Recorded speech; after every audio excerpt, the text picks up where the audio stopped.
Hermanos, 4 semanas. Esta sería la 5ª semana ya, pero antes de esto hay 4 semanas ya que hemos estado juntos. Y en la primera semana iniciamos un estudio, hermanos, en la primera carta de Pedro, capítulo 4, versículo 10 y versículo 11, no sé si se acuerdan, en donde enfatizamos sobre la importancia de los dones que Dios nos ha dado, con el propósito de servir a la iglesia, ya que Dios ha dotado a cada cristiano con dones espirituales, y estos dones, hermanos, han sido dados por medio de la gracia de Dios. Por lo tanto, se le denominan como dones de gracia, ¿verdad? Son dones que han sido entregados, otorgados por parte de Dios, no porque lo merezcamos, no porque seamos los mejores, no porque tengamos algo en particular, sino que simplemente por pura gracia Dios nos ha dotado a cada uno de nosotros con dones particulares para poder servir a su iglesia en este sentido, hermanos. Y este servicio en la iglesia se traduce en la edificación. Cuando nosotros activamos o ejercemos nuestros dones dentro de la iglesia es edificada. Y esa es la razón por la cual Dios nos ha dado estos dones, para poder servir los unos a los otros, y de esta manera Dios es glorificado, ya que podemos decir que Dios mismo está edificando a su iglesia a través de los dones que Él ha dado a los creyentes. Y eso fue en la primera semana que estuvimos viendo como un tema introductorio, hermanos. Después, en las últimas 3 semanas, hemos estado concentrados en la tercera carta de Juan, específicamente en el versículo 1 al versículo 4, en donde estuvimos observando una vida fundamentada en la verdad, y que esta vida fundamentada en la verdad tiene 4 elementos. Uno de esos elementos es que una vida fundamentada en la verdad es una vida, tiene relaciones que están cimentadas en el Evangelio. Es decir, que sus relaciones interpersonales, sus relaciones con los unos y con los otros están fundamentadas, están cimentadas en el Evangelio. Y como evidencia de esto, hermanos, ¿verdad? Que las relaciones están cimentadas en el Evangelio, evidencia de esto es el amor que nos podemos tener los unos a los otros. Los unos a los otros, nos amamos. La persona, si estamos nosotros teniendo una relación cimentada en la verdad, entonces vamos a amar a los otros de manera desinteresada, vamos a amar a los demás de manera incondicional, vamos a amar a los demás sin que se lo merezcan, vamos a amar a los demás sin esperar nada a cambio de ellos, porque ese es el tipo de amor que nosotros hemos recibido de parte de nuestro Dios. Segundo elemento de una vida fundamentada en la verdad es que es una vida que ora por los demás, busca el bien eterno de las otras personas, está buscando el bien eterno de las demás personas, y eso lo hace a través de la oración. Ejemplo tenemos de eso de Juan, que hacía con Gallo en el versículo 2 de tercera de Juan. Pero también una vida fundamentada en la verdad es una vida que refleja un testimonio genuino del Evangelio, evidencia a través de su caminar, a través de su vivir, a través de su estilo de vida, el patrón de vida que tenemos, es evidencia que estamos en Cristo, que somos hijos de Dios. Muestra entonces un fiel testimonio. La doctrina no solamente es algo intelectual, sino que la doctrina es un elemento que se vive, se encarna en la vida de cada uno de nosotros, o debería en este sentido de encarnarse en nosotros, para poder reflejar esa doctrina en todas las áreas de nuestra vida, sin fragmentar nuestra vida, y así mostrar un genuino testimonio fiel de que somos hijos de Dios. Y finalmente estuvimos viendo que una vida fundamentada en la verdad es una vida que se goza al ver la vida de los demás hermanos creciendo en el Evangelio. Es una vida que se goza al ver a los demás hermanos que están creciendo en el Evangelio, que están viviendo en el Evangelio, y produce un enorme gozo porque ellos están conociendo y cada vez más y más a nuestro Señor Jesucristo, y eso es causa de gozo.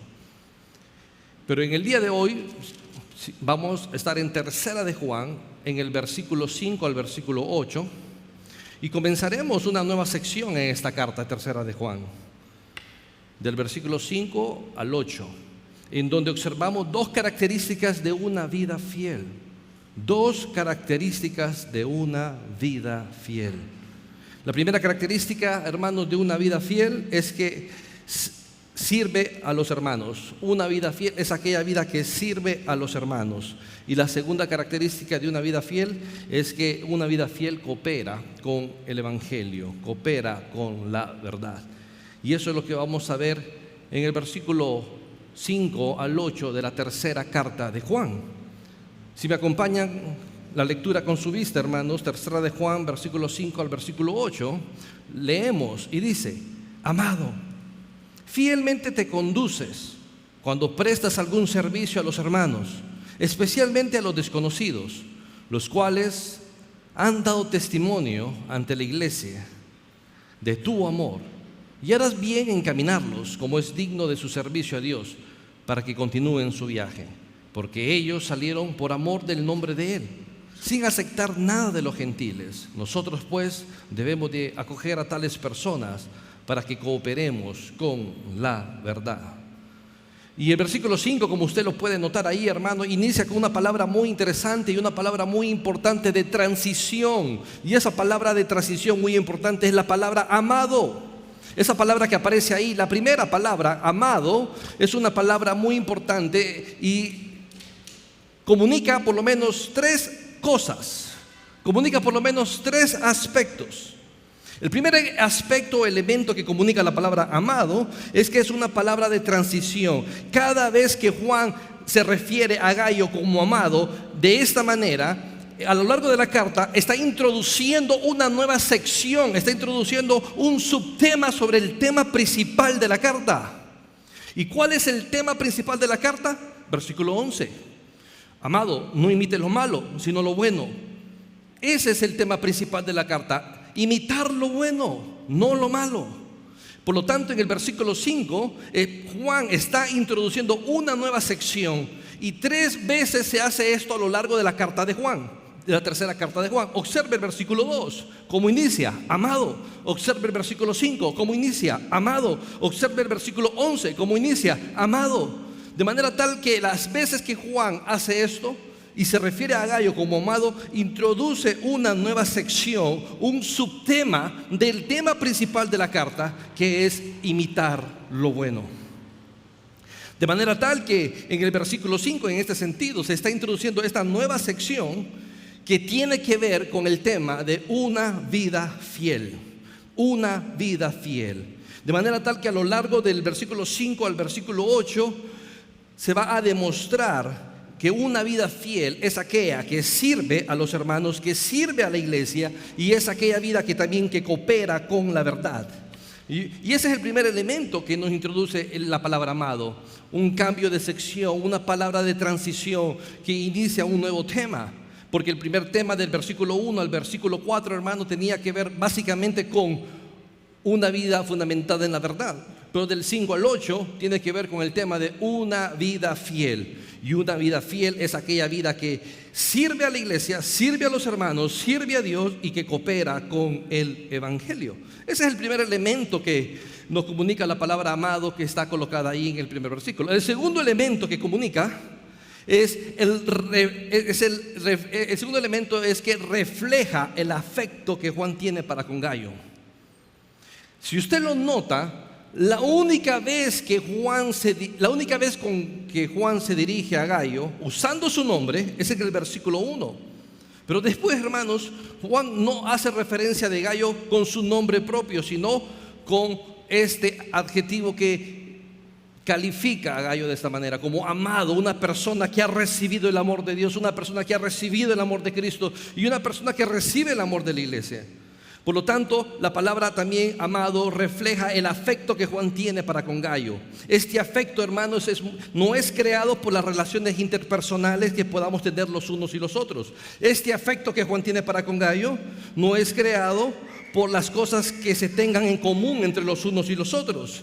Este afecto no es creado por los aspectos culturales que tengan las personas en común, los mismos gustos, los mismos idiomas, las mismas costumbres. No, hermanos, este afecto que tiene Juan para con Gayo es creado por el vínculo del Evangelio, por el vínculo del Evangelio.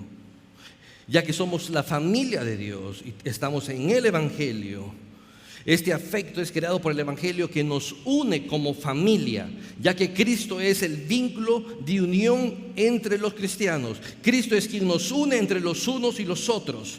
El vínculo que tenemos en Cristo es el Evangelio, y esto es lo que genera relaciones sanas que están basadas en el amor incondicional, como se observa al inicio de este versículo 5, demostrando ese amor incondicional entre los unos y los otros. En este caso, Juan pone el ejemplo de ese amor incondicional hacia esta persona Gayo, llamándole amado, amado.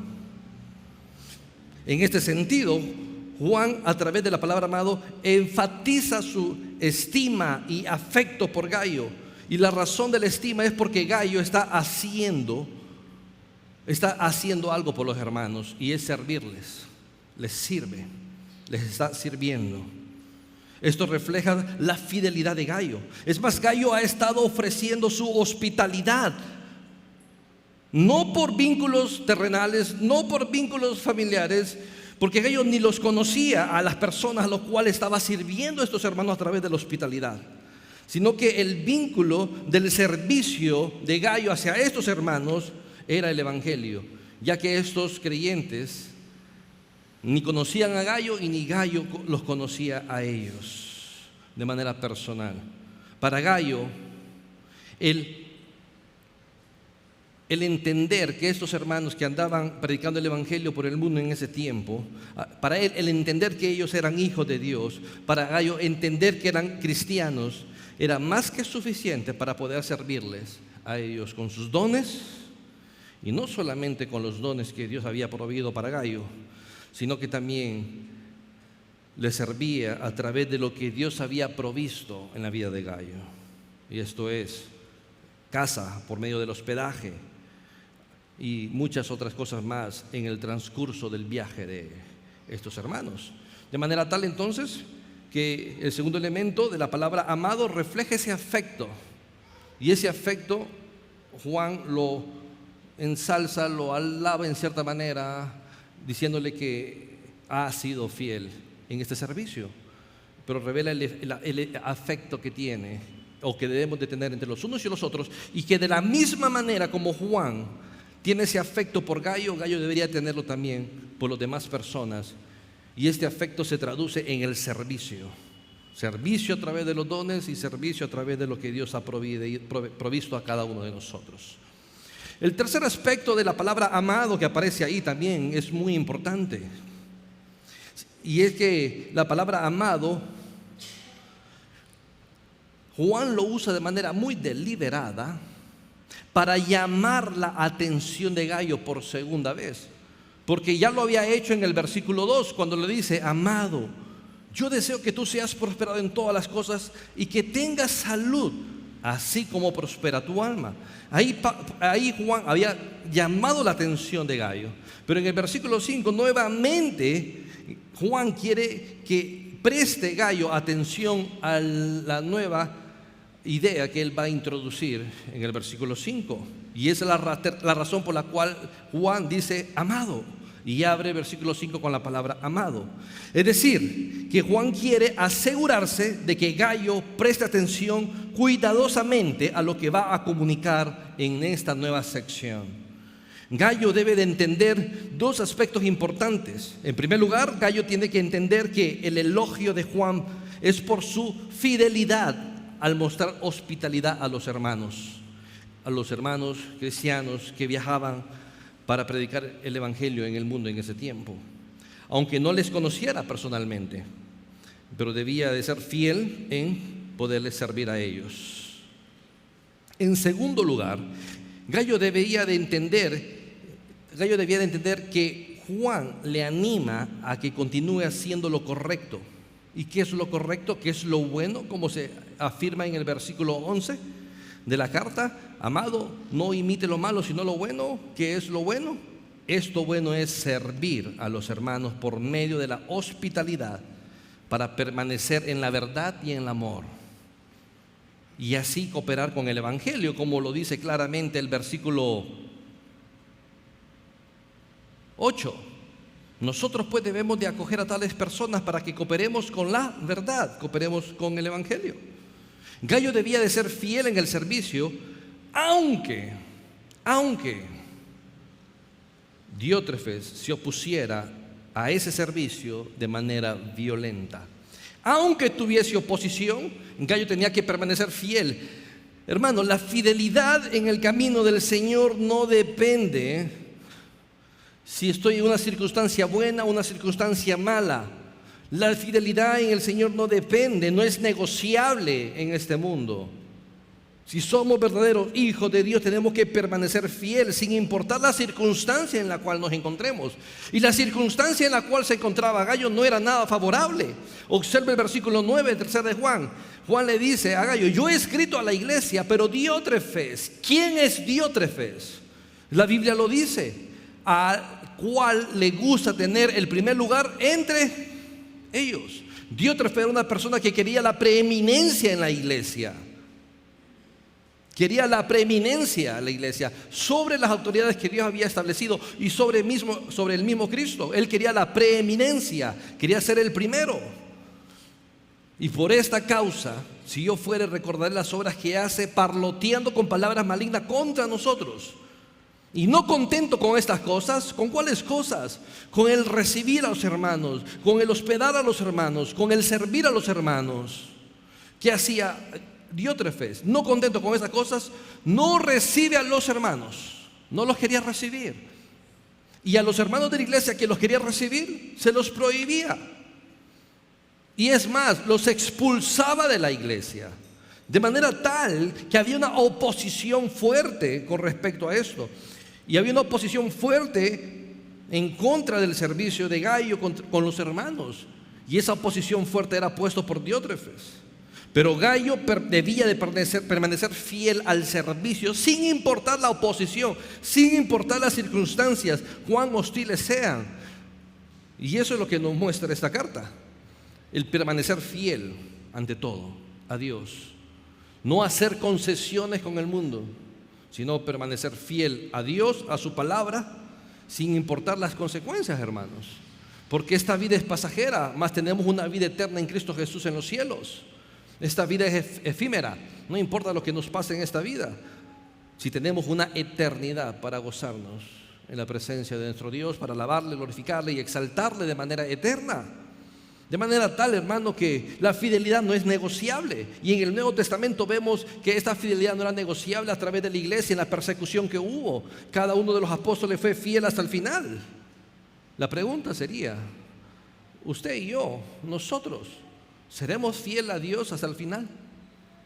¿Seremos fieles a Dios hasta el final sin importar las consecuencias que el mundo pueda traer a nuestras vidas? Y eso es algo que debemos de meditar. De manera tal, hermanos, que entonces Juan llama la atención a Gallo diciéndole: amado, para que continúe permaneciendo fiel, que preste atención al nuevo sección que él está introduciendo en el versículo 5. Y esa sección del versículo 5 tiene que ver, hermanos, con una vida fiel. Observe el versículo 5 cómo continúa diciendo, y dice: amado, fielmente te conduces cuando prestas algún servicio a los hermanos, especialmente a quienes, a los desconocidos. A los desconocidos. De manera tal que en el versículo 5 se presenta el estilo de vida de Gallo. Fielmente haces, fielmente te conduces. Tienes un estilo de vida fiel. ¿Cuándo? ¿Cuándo se tiene un estilo de vida fiel? ¿Cuándo se es fiel en la manera en cómo vivimos en esta tierra? ¿Cuáles son esas características que nos hace fieles a nosotros? El texto lo dice: cuando prestas algún ¿qué? Servicio. ¿A quiénes? ¿A quiénes? A los hermanos, a aquellos que conocemos, y especialmente a aquellos hermanos que no conocemos. A esto, hermanos. De manera tal que el versículo 5 en este sentido presenta una vida fiel. Está presentando de esta manera el estilo de vida de Gallo, es decir, una vida fiel que es manifestada al servir a los demás. Es muy importante entender que el servicio, hermanos, que Gayo está presentando a los hermanos, es una conducta que Dios mismo la determina como fiel. No es Juan. Recuerde que Juan escribió guiado por el Espíritu Santo, impulsado por el Espíritu Santo, las palabras de Dios. O sea, estas no son palabras literalmente de Juan, hermano. Esto es palabra de Dios. Así quien es que está determinando lo que es fiel, la conducta de una persona, es Dios mismo. Es Dios mismo. Dios determina cuando una persona es fiel, y es cuando se presta un servicio a los hermanos. Y esta conducta fiel debe de ser modelada por cada uno de nosotros a través del servicio. A través del servicio. Meditemos con las siguientes preguntas, hermanos. ¿Qué diría Dios de su conducta? ¿Tiene una conducta fiel? ¿Está obrando fielmente en el Señor? ¿Diría Dios que su conducta es realmente fiel? Meditemos en esto. Porque a la luz de 3 de Juan, versículo 5, una vida fiel, bajo este contexto, es aquella vida que sirve a los demás. Sirve a los demás. Entonces, ¿diría Dios que realmente estamos viviendo una vida fiel nosotros? Y para responder a esa pregunta es sencillo. ¿Estamos sirviendo? ¿A quién le sirve usted? Hermanos, todo lo que hacemos en este mundo es para el Señor. Y Dios nos dice que debemos de servirnos los unos a los otros. ¿O usted está esperando que le sirvan? Hermanos, nosotros tenemos que actuar de manera activa y empezar a servir sin importar quién nos sirve a nosotros. Tenemos que servir a las demás personas, porque eso es requerido por Dios. Es requerido por Dios. ¿A quién está sirviendo? ¿A quién está sirviendo? Tenemos de servir los unos a los otros, definitivamente. En este sentido, Gayo está haciendo todo esto. ¿Por qué? ¿Porque Gayo sirve? ¿Porque Gayo tiene una vida fiel? Porque es un creyente genuino, es un creyente verdadero, y está demostrando su fe a través de su servicio a Cristo y a través de su servicio a la iglesia de Cristo. La expresión fielmente te conduces se puede traducir como fielmente haces, fielmente obras, fielmente obras. O sea, tienes una obra que es fiel. Y hermanos, es que definitivamente, observemos 2 Timoteo capítulo 3. Segunda carta a Timoteo capítulo 3, versículo 16. Segunda Timoteo 3, 16 y 17. ¿Lo tenemos? Amén. Dice así. Segunda carta a Timoteo 3, 16, 17. Dice así la palabra de Dios. Toda la escritura es inspirada por Dios y útil para enseñar, para redarguir, para corregir, para instruir en justicia, a fin de que el hombre de Dios sea ¿qué? Perfecto, esto es decir, maduro, enteramente preparado ¿para qué? Para toda ¿qué? Buena obra. No tenemos excusas para no servir a los demás, para no hacer buena obra. Y muchas veces en el contexto de iglesias, especialmente iglesias de sana doctrina, tienen miedo a hablar de las buenas obras. ¿Por qué? Porque se asocia muchas veces esto con que la salvación no es por obras. Pero hermanos, el resultado de la regeneración en la salvación que tenemos con Cristo debe de impulsarnos a buenas obras. De hecho, la palabra de Dios nos capacita, nos instruye, nos dota en la enseñanza, a través de redarguir, corregir, instruir, para que hagamos buena obra, toda buena obra. Observe la carta a los Efesios, capítulo 2, versículo 10.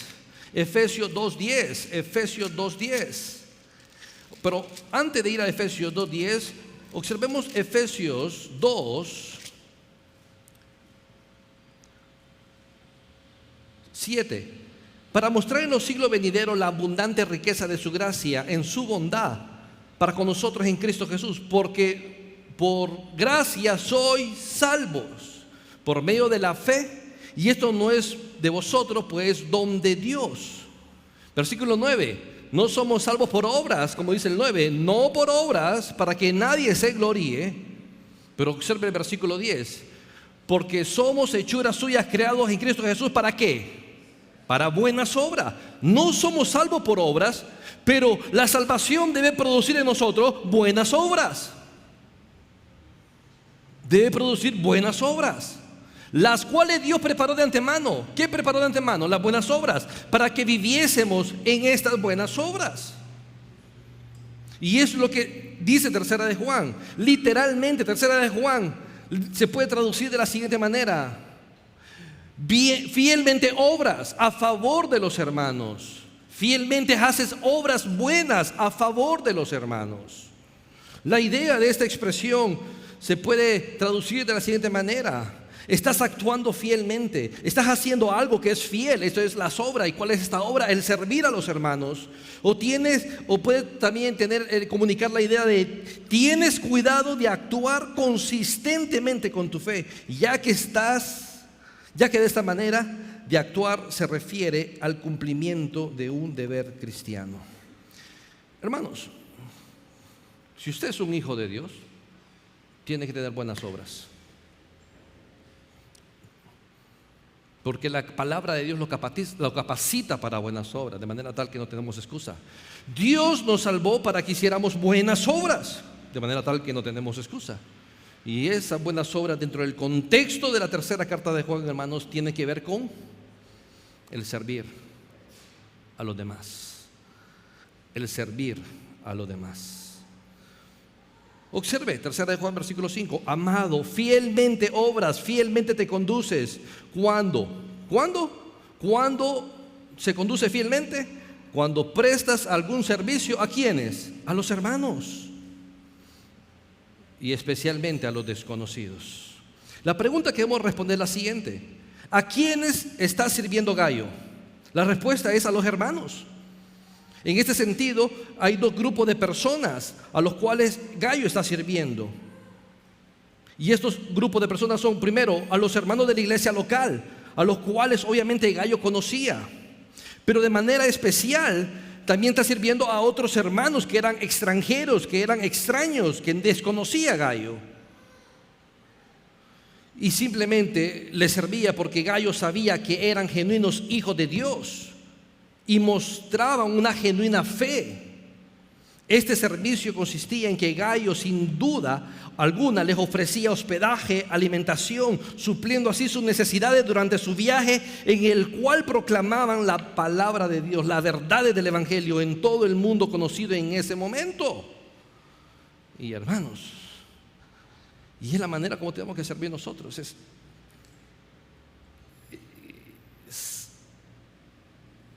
Es una bendición enorme hacer eso, hermanos, porque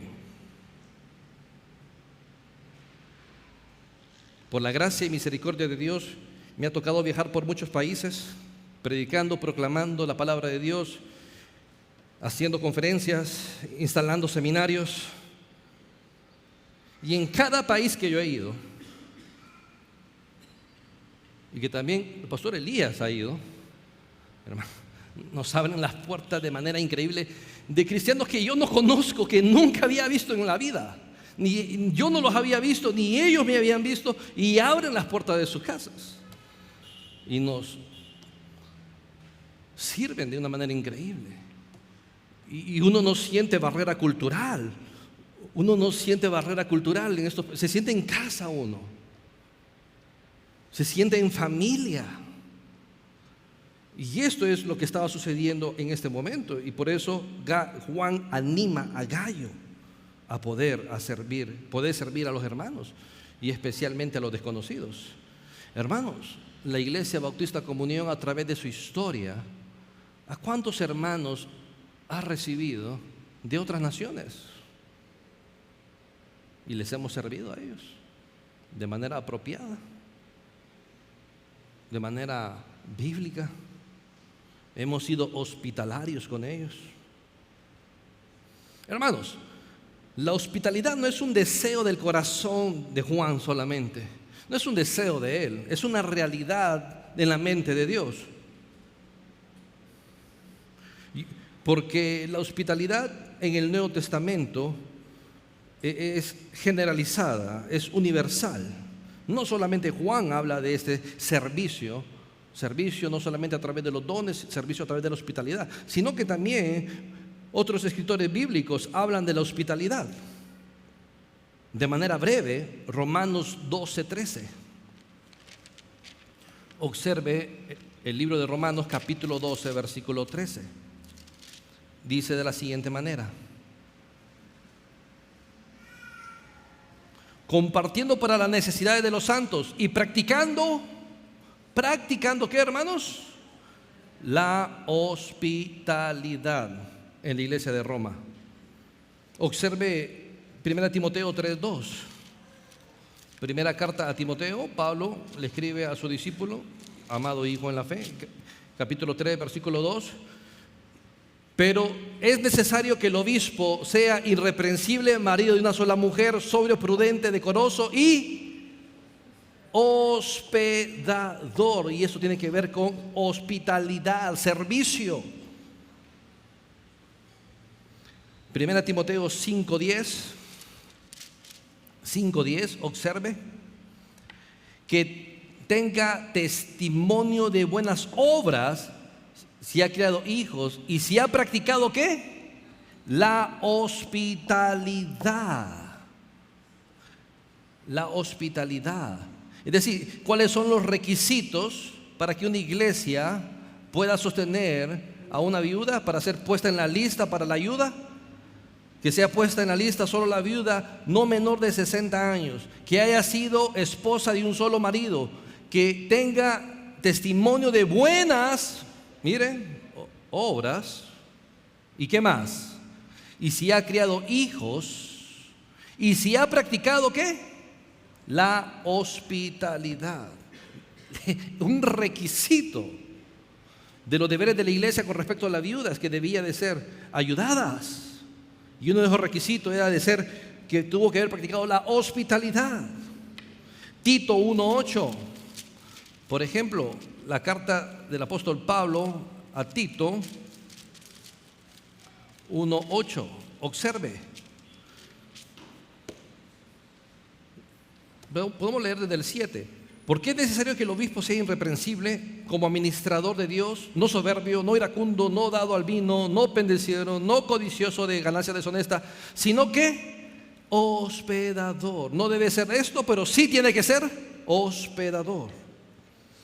Hebreos 13:2, por ejemplo, la carta a los Hebreos, capítulo 13, versículo 2. Observen nuevamente, Hebreos 13:2, que es lo que habla, y dice: no os olvidéis de la hospitalidad. No os olvidéis de la, no nos olvidemos de ser hospitalarios. Y último texto nada más, primera carta de Pedro 4:9. Primera carta de Pedro 4:9. ¿Qué dice? Primera de Pedro 4:9. Hospedaos los unos a los otros sin murmuraciones. O sea, habla de la hospitalidad. Y la palabra primera de Pedro 4:9 de hospedaos, esa es una palabra muy interesante ahí, hermanos. Esa palabra, de una traducción muy literal, sería de la siguiente manera, ¿verdad? Sería, básicamente podría traducirse como servir a los extraños, amar a los extraños. Aquellos hermanos que están en Cristo pero que no los conocemos, tenemos que amarlos, literalmente lo que significa amar a los extraños. Y ese amor a los hermanos que no conocemos se traduce en ser hospitalario. De manera tal que la hospitalidad en el Nuevo Testamento, hermanos, no solo estaba en el corazón de Juan, sino a lo largo de todas las Escrituras, definitivamente, porque podemos estar toda esta mañana observando pasajes donde se indica a la iglesia a ser hospitalario, de una u otra manera. A la luz de esto, como Iglesia Bautista Comunión, ¿estamos sirviendo a los otros hermanos? Para empezar, ¿nos estamos sirviendo nosotros que nos conocemos entre los unos y los otros? Y segunda pregunta, ¿estamos sirviendo a aquellos hermanos que son desconocidos, que Dios nos ha dado el privilegio de poder recibir a hermanos de otras iglesias, de otros países, y ser realmente hospitalero con ellos? Porque en esta iglesia hemos tenido hermanos de diferentes países que nos han visitado, de Estados Unidos, de Chile, de Perú y de muchos otros países. Y hemos sido hospitalarios solo para reflexionar. Hermanos, hoy en día la hospitalidad no se practica en la iglesia.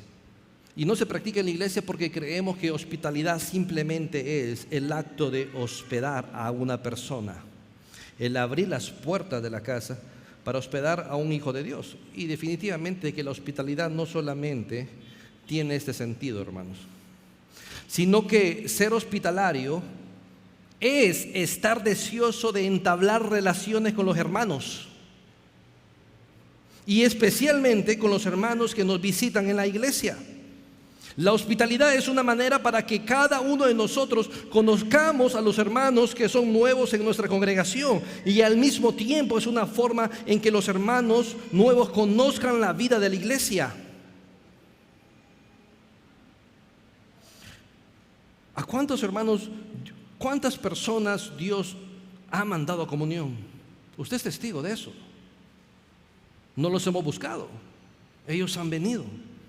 ¿Y cuántos de estos hermanos que han venido les hemos dado la bienvenida? Hemos sido hospitalarios, les hemos recibido de manera apropiada como iglesia.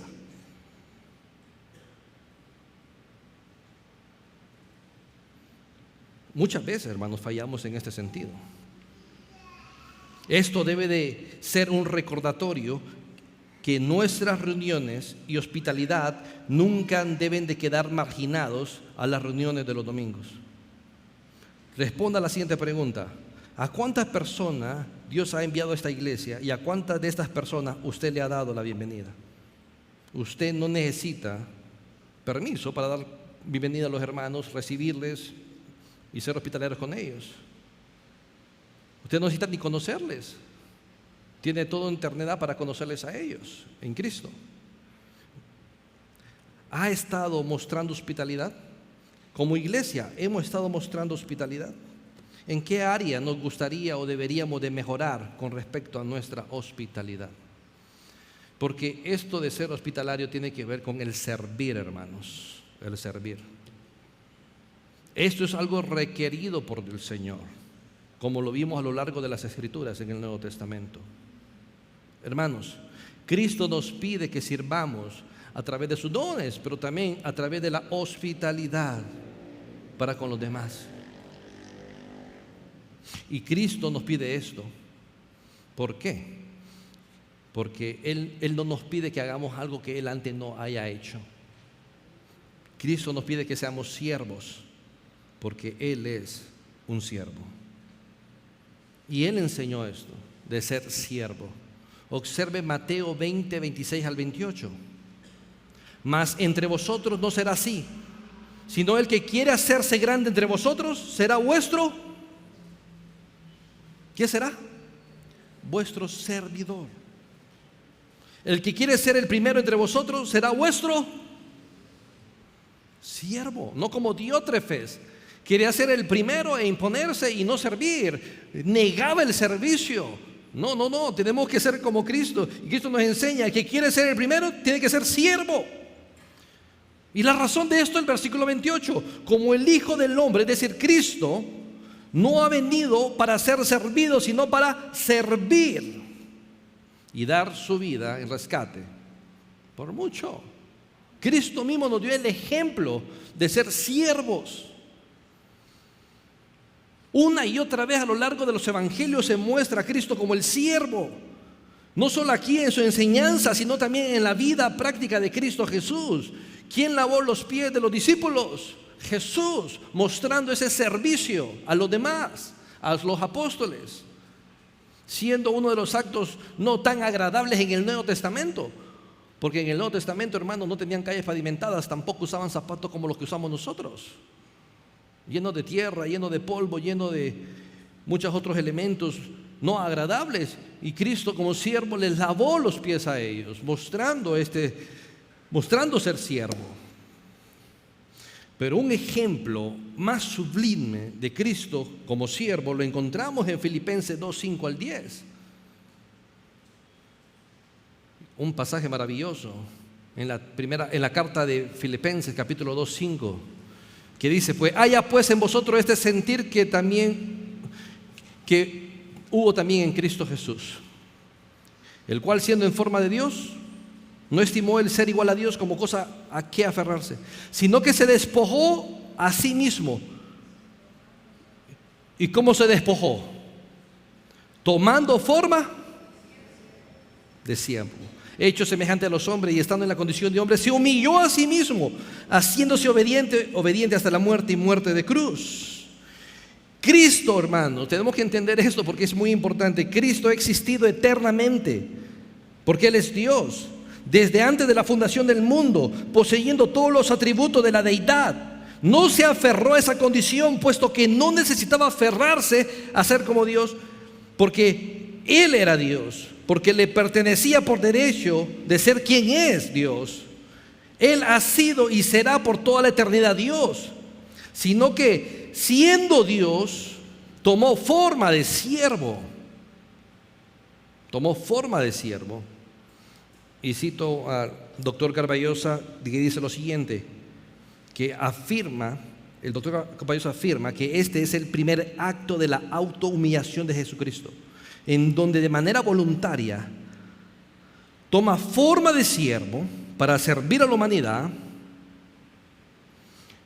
Es el verbo de Dios, el verbo eterno, toma las características de un siervo cuando se encarnó, y en este sentido añadió a sí mismo la humanidad completa y verdadera. El suyo fue un despojamiento por adición y no por sustracción, al tomar la forma de siervo. Y estando en la condición de siervo, murió en una cruz, en la peor muerte del primer siglo, la muerte más dolorosa, la muerte más humillante, la muerte más desgarradora, porque Él mostró ser un siervo para servir a usted y a mí y proveer a través de su servicio la salvación. Y de esta manera mostró su servicio, rescatándonos de la ira de Dios. Como dice Filipenses 2:8, y estando en la condición de hombre, se humilló a sí mismo, haciéndose obediente hasta la muerte y muerte de cruz. Isaías 53 muestra en el Antiguo Testamento a este siervo, a Jesucristo, el siervo sustituto. Isaías 53, 4 al 6. El siervo silencioso, Isaías 53, 7, en donde enmudeció, no abrió su boca. El siervo sufrido y exaltado, Isaías 53, 8 al 10. Y el siervo que cargó el pecado en sus lomos, Isaías 53, 11. Cristo ha dado el ejemplo de ser siervo y por eso Él nos pide que sirvamos a los demás. Cristo no nos pide algo que Él no haya hecho antes. Él mostró a través de su ministerio en la tierra el servicio de manera plena, completa y absoluta. Por lo tanto, nosotros como iglesia que nos identificamos con Él porque nos hacemos llamar cristianos, tenemos que mostrar el servicio a los demás, ya sea a través de los dones o a través de la hospitalidad, hermanos. Observe el versículo 6 de Tercera de Juan, que continúa afirmando. Tercera carta de Juan, versículo 6. Y dice, desde el 5, amado, fielmente te conduces cuando prestas algún servicio a los hermanos, especialmente a los desconocidos, los cuales han dado ante la iglesia testimonio de tu amor, y harás bien encaminarlos como es digno de tu servicio a Dios, para que continúen su viaje. El versículo 6 abre con la palabra los cuales. ¿Quiénes son los cuales? Los cuales son los cristianos a los que Gayo había servido durante su estadía en la ciudad donde Gayo estaba. Estos hermanos han dado testimonio a la iglesia ¿de qué? Del amor de Gayo. Del amor de Gayo. Gayo entendía muy bien que el ser siervo y el ejemplo que el Señor Jesucristo había dado, como resultado de este entendimiento, Gayo servía a los hermanos y a los desconocidos. Y la forma en que lo hacía era proveer todo lo que necesitaban a través de su travesía en la ciudad en donde Gayo vivía.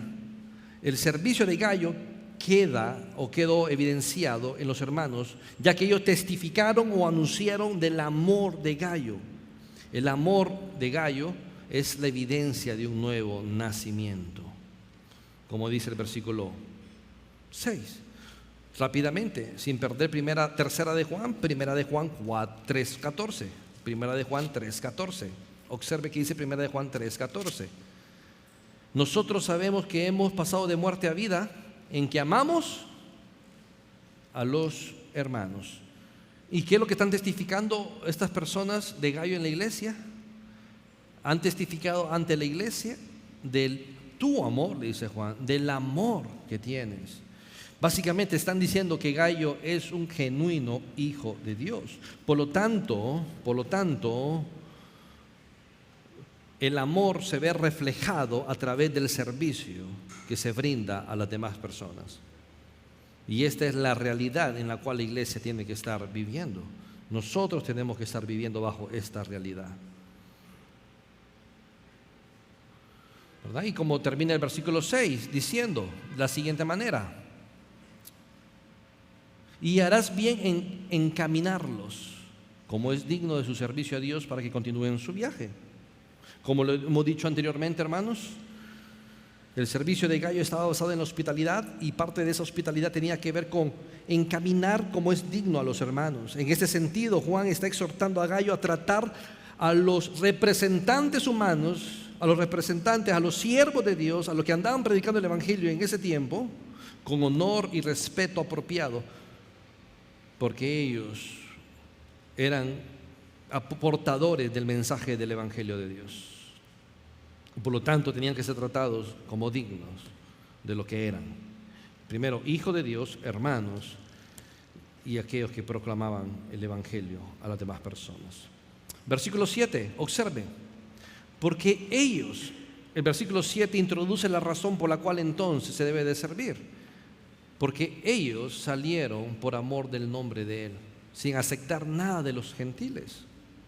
La razón por el servicio que Gayo estaba presentando a los hermanos es explicado en este versículo, hermanos, 7. Es explicado. Y la razón es porque ellos salieron por amor del nombre de Él. Por amor del nombre de Él. Haciendo referencia, salieron por amor de Jesucristo. Y muy importante que mencione que salieron por amor del nombre de Él, porque dentro de la mente judía, como la que tenía Juan, el nombre de una persona representaba los atributos que esta persona tenía. Y el nombre de Jesús significa Dios salva. Y estas personas habían reconocido que esa es una realidad, que Jesús, que Dios salva, y que andaban testificando esta verdad en el mundo. De manera tal que salieron a ministrar por causa de ese amor y de ese precioso nombre de Jesucristo al mundo. Y por eso entonces había que servirles. Naturalmente sería inapropiado por parte de quienes hacían esto buscar apoyo de aquellas personas que no creían en Dios o no rendían honra a ese nombre. Porque dice ahí, versículo 7, porque ellos salieron por amor del nombre de Él, sin aceptar nada de los gentiles. Y la palabra gentiles debe de entenderse como paganos, no creyentes, incrédulos, que no reconocían a Jesús como Señor y Salvador. Por lo tanto, era inapropiado que ellos hicieran labor misionera con el apoyo de estas personas. Por lo tanto, era responsabilidad de la iglesia apoyarles en ese sentido. No hace falta decir que los incrédulos no apoyan a quienes predican el verdadero evangelio. Si la iglesia, si los cristianos no lo apoyan, nadie lo hará, hermanos. Nadie lo hará. Y usted es testigo de eso. ¿Cuántas organizaciones o personas que no son cristianas apoyan las misiones que tenemos como iglesia. Si usted no apoya a las misiones, nadie lo hará. Si como iglesia, hijos de Dios, no apoyamos la obra misionera, nadie lo hará. Somos nosotros llamados a esto. De manera tal que del versículo 5 al versículo 7 se habla de manera muy clara, hermanos, sobre una vida fiel que sirve, una vida fiel que sirve a los demás a través de sus dones, a través de la hospitalidad. Ejemplo Cristo nos ha dado de servir de esta manera. Él mostró ser un siervo y entregando su vida hasta la muerte como siervo. Por lo tanto, es nuestra responsabilidad como hijos de Dios de ser siervos. Y ser siervo significa entonces servir a través de nuestros dones y a través de lo que Dios ha proveído a cada uno de nosotros, a las demás personas, a los hijos de Dios, a los hermanos, a los cristianos. Y esa es la primera característica de una vida fiel, una persona que sirve. La segunda característica de una persona que es fiel se desprende de esta, y es una vida fiel es que coopera con la verdad. Y eso lo vemos en el versículo 8. Observe el versículo 8. Nosotros pues debemos de acoger a tales personas para que cooperemos con y la verdad aquí, ya lo hemos discutido ampliamente, significa con el Evangelio. Hermanos, observe el versículo 8 de manera cuidadosa y dice, nosotros pues, quiero hacer énfasis en esa palabra, la palabra pues. Esa palabra pues indica conclusión. Aquí concluye la idea de Juan de una vida fiel. ¿Con qué concluye? Con que cooperemos con la verdad, con el Evangelio. Eso significa una conclusión. Pues, y después dice nosotros, pues indica la conclusión y después introduce el pronombre nosotros. ¿Qué significa nosotros? Nosotros significa Gallo nada más. Nosotros significa Gallo y el apóstol Juan. O nosotros significa Gallo, el apóstol Juan y toda la iglesia de Cristo. Toda la iglesia de Cristo. Nosotros pues, en conclusión dice, nosotros debemos acoger a tales personas. Debemos de servirles. Es una responsabilidad, es una obligatoriedad de la iglesia de servir de esta manera. A tales personas. ¿Quiénes son estas tales personas? Bueno, en este contexto, a los misioneros. ¿Con qué propósito, hermanos? Lo dice el versículo 8.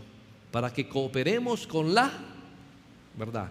Cooperemos con la verdad. Y realmente la Reina Valera es muy interesante su traducción, pero se puede decir de esta otra manera. Con el propósito de que seamos coparticipantes del Evangelio con las personas con las cuales están proclamando el Evangelio en ese lugar. Somos coparticipantes en ese sentido, ¿verdad? Y eso desprende una realidad muy importante. Significa que si nosotros apoyamos a los misioneros, ya sea donde estén ubicados, y especialmente, ¿verdad?, nosotros como iglesia misionera, tal vez usted no está con ellos en la misión, tal vez usted ni ha visitado las misiones, pero si usted apoya, sirve a ellos de diferentes maneras, y una de esas maneras de servirles a ellos es a través de lo que Dios nos ha dado, darle a ellos a través de nuestras ofrendas, usted está siendo partícipe del ministerio de esa persona que está en ese lugar. ¿Por qué es lo que está diciendo la palabra de Dios? Somos coobreros con ellos al apoyarles y al servirles de esta manera, ¿verdad? Somos coobreros y cooperamos a la par de ellos en este sentido, con la verdad. Así, hermanos, que no hay excusas para no servir al Señor. No hay excusas. Servimos a través de los dones, servimos a través de la hospitalidad y servimos a través de lo que Dios nos ha proveído a nosotros. Es Dios que nos sustenta, es Dios que provee todos los recursos que necesitamos, y también a través de esto apoyamos a las demás. Es una manera de servir a las demás personas, como vemos en la tercera carta de Juan 5 al 8. En conclusión, tercera de Juan 5 al 8 muestra entonces una vida fiel, y una vida fiel es una vida que sirve Una vida fiel es aquella vida que coopera con la proclamación del Evangelio a través del servicio que se da a las personas. Y especialmente nosotros, hermanos, que somos una iglesia misionera, y especialmente nosotros que recibimos hermanos de otras naciones y quedamos con para reflexionar ese pensamiento. ¿Estamos haciendo lo que debemos de hacer? ¿Estamos teniendo una conducta fiel? Dios diría que la Iglesia Bautista Comunión está actuando fielmente como debe en el servicio, en la hospitalidad, en apoyar a las otras hermanos. Meditemos en eso en esta mañana, hermanos, porque este es el modelo de iglesia, ese es el modelo de cristiano que la Biblia presenta en cómo debemos de vivir la vida. Si nos ponemos de pie en esta mañana y oramos.